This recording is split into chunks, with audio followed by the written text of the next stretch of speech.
Hi, Steve Hughes here of Hands-On Physics Education, and I'm here in a local park to talk about the physics of pendulums.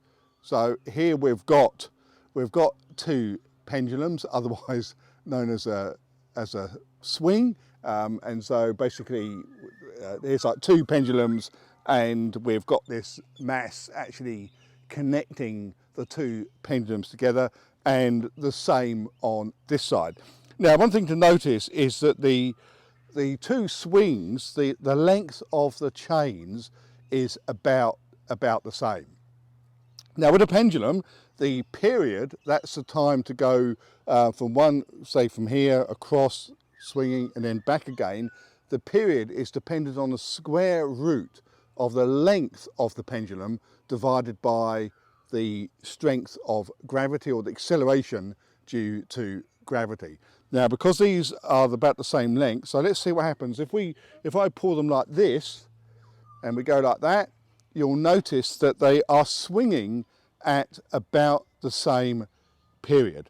Now we're going to explore what happens when we put two different masses, one much larger than the other, on the swings. And we're going to do the next part of the experiment with the help of my grandson Gabriel, who you can see down there.